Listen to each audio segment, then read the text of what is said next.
Have you ever been enjoying a quiet evening, maybe scrolling on your phone or reading, and suddenly a single glance from her feels like a lightning strike? You didn't text back fast enough. You laughed at the wrong moment, or maybe you just seemed lost in thought. And just like that, the calm shatters. A storm brews from a single spark. You try reasoning, explaining, or calming her down. But the more logical you get, the more intense the reaction becomes. Your rational approach is perceived as coldness, as a devaluation of her feelings. She's not angry at what happened. She's seeking connection, an emotional jolt that proves you are still engaged, that the bond is alive. A quiet, "I need some attention," often gets ignored, but a confrontation commands focus. Your world stops. Her storm demands 100% of your energy, even if it's negative. Here's the secret. She doesn't crave your logic. She craves empathy and presence. Men are wired for problem solving and peace, while women are wired for intensity and proof of engagement. Peace feels like victory to him. Prolonged calm feels like danger to her. Her subconscious reads your calm predictability as emotional absence, and her ancient survival instincts trigger a spike, a drama that ensures she is seen. This isn't chaos. It's a code she's been running for millennia, refined to capture attention, test commitment, and secure connection. To understand this, you need to see the evolutionary wiring beneath the surface. For millennia, a man's danger was physical. Predators, conflicts, survival. His brain evolved to neutralize threats fast and return to calm, conserving energy. Peace was the reward, a signal that the world was safe, his role fulfilled. For a woman, the threat was emotional, the silent withdrawal, the cold indifference. Her survival and that of her children depended on consistent engagement and support. A partner emotionally absent was a threat, not a predator to fight, but a void that could destroy her future. Even now, when physical danger is minimal, her brain still monitors every fluctuation in emotional connection. Your calm, your focus, your stability, all that you consider comfort and safety. Her ancient instincts may interpret as disengagement, a threat to the bond.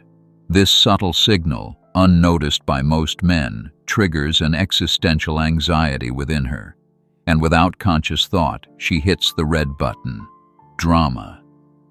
It's not anger, it's a tool, a call to attention. Your reaction, whether irritation, anger, or guilt, is her proof. Proof that she still matters, that you're still emotionally present. Her logic is not illogical.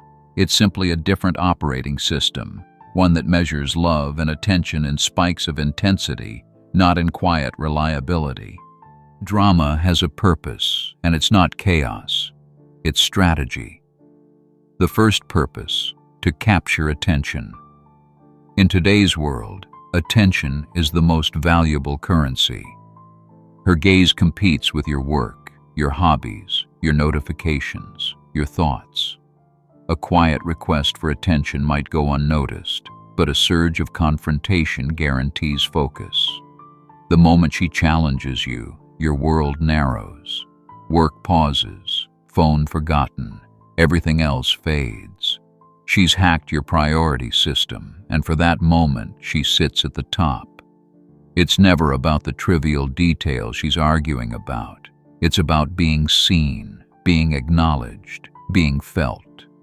Negative attention is better than none. Your irritation is proof of engagement. Your calm detachment feels like absence. She prefers to provoke frustration than be met with polite indifference. The second purpose, to test investment. Every confrontation, every spike in intensity is an unconscious assessment of your commitment. If you still react, if you still invest energy, she gains reassurance. She still matters, and the bond is alive. Your composure, though mature in your eyes, can fail this test. It signals to her subconscious that she no longer has influence, that her world is not being felt. And so, she escalates. She pushes harder. She needs that spark, not out of malice, but survival instinct.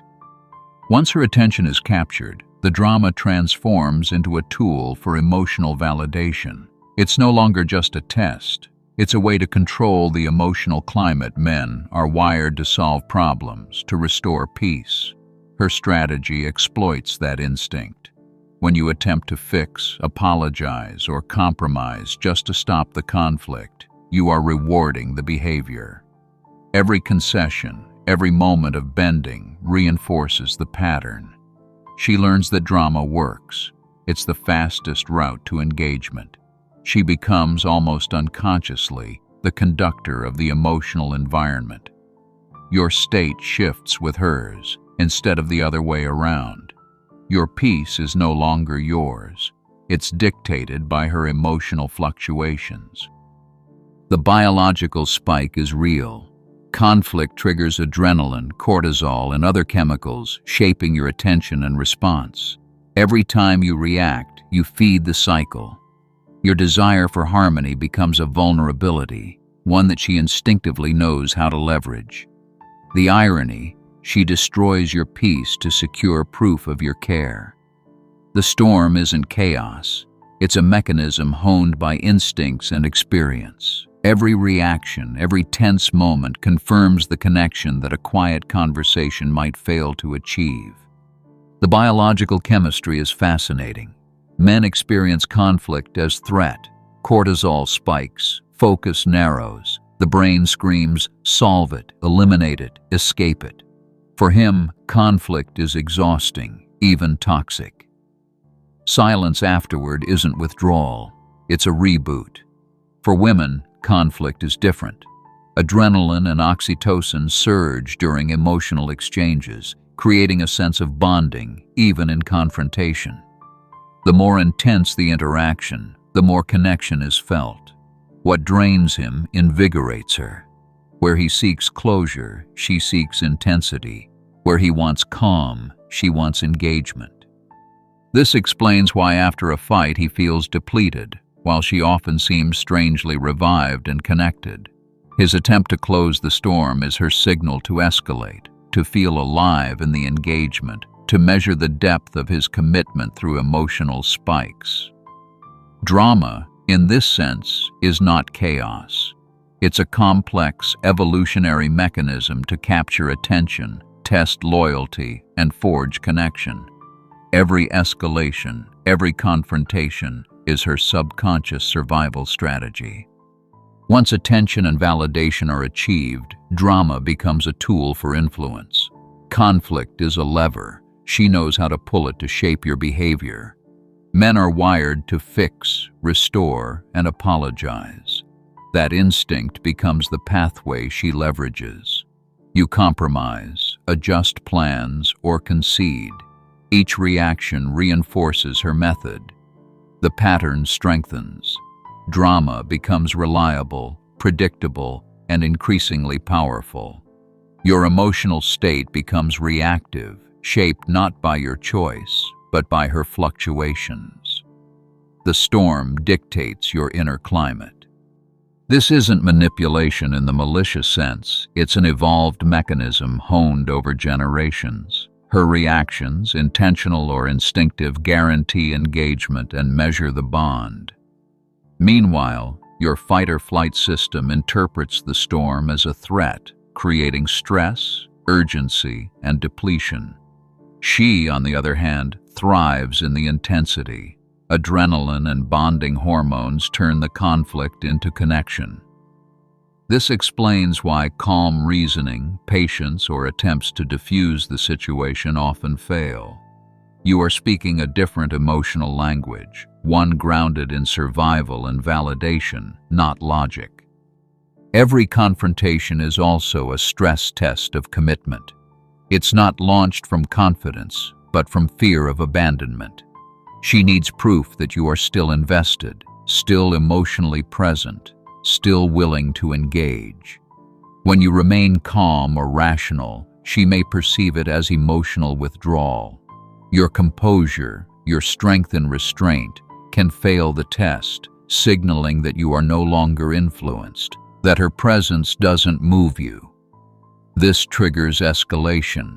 She pushes harder, seeking a spike in your engagement, not out of malice, but to reassure herself that the bond is alive. Her paradox is striking. Your anger becomes a proof of connection, while your calm, though mature, seems like detachment. After the storm, she often feels relieved or validated, having received her emotional dose of attention. Meanwhile, you are drained, having given energy to maintain the connection through a turbulent process.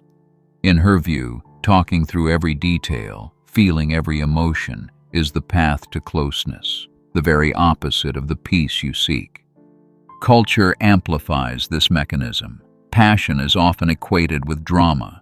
Stable, calm relationships are portrayed as dull or lifeless. Movies, books, and social media romanticize turbulent reconciliations, making emotional spikes seem like proof of intimacy. Women are taught that expressing feelings through conflict demonstrates authenticity and emotional depth. Meanwhile, men who seek calm are labeled unfeeling or emotionally unavailable. Their composure is often misinterpreted as weakness or detachment. This cultural reinforcement intensifies the cycle. Even a woman accustomed to stability may experience peace fatigue, an itch she cannot satisfy through comfort or logic alone. She may begin small disruptions, passive aggression, or sharp accusations, all seeking emotional stimulation. Drama becomes a tool to create engagement where predictability fails. This cycle can escalate naturally.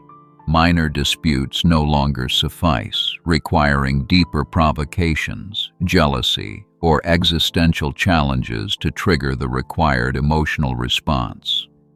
Over time, drama becomes more than a behavior. It becomes a biochemical addiction. Each conflict releases a cocktail of adrenaline, cortisol, and oxytocin. The rush feels alive, electric, real. But like any addiction, it needs stronger doses.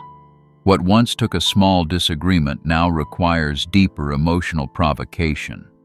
A casual misunderstanding grows into a full-blown confrontation. The goal is no longer resolution, it's intensity. Her mind chases that chemical high of connection. Your reactions, anger, defense, argument, are the fuel. When you engage, she feels seen. When you detach, she feels erased. This is not conscious manipulation. It's survival mixed with chemistry. It's an emotional loop that feeds itself, keeping both partners locked between longing and exhaustion. The more you try to reason, the more distant you seem. The calmer you are, the louder she becomes. Her ancient instincts read silence as absence, and so she presses the red button again and again, searching not for chaos, but for proof of life. You can't rewire ancient biology, but you can master your reaction. The solution is not to win the argument, because any emotional entanglement means you've already lost ground. Your calm must become your fortress, not a wall of silence, but a signal of self-command. Say it gently, firmly. I see that you're upset. I'll talk when we're both calm. Then keep your center. Don't let her storms dictate your weather. Boundaries are not cruelty, they are clarity. You are not responsible for fixing her emotions by sacrificing your mental peace. If shouting, accusations, or manipulation cross your threshold, you must have the strength to walk away. The willingness to leave is the only thing that gives boundaries power. But this isn't about rejection, it's about redirection. Her craving for intensity is real. If you don't give her peaks through shared passion, adventure, and depth, she'll create them through chaos, So channel that intensity into creation, not destruction. Lead emotionally. Guide her to connection through energy, not conflict. And above all, build emotional sovereignty. It's not detachment, it's mastery. A calm that can't be manipulated, a strength that can't be provoked, a peace that's yours, unshakable, unbought. Now tell me in the comments, do you think women start drama because they're emotional, or because deep down, it's their way of testing if you still care? Be honest, this one might start a war down there. If you enjoyed this video, I'd really appreciate it if you subscribe to the channel and help us grow this community. And with a simple like, show me this kind of content is worth your time. In the previous video, we talked about that exact moment when, after a fight, a woman comes back sorry and regretful, and how you should react when that happens. If you haven't seen it yet, don't miss it. I've pinned the link for you down in the comments.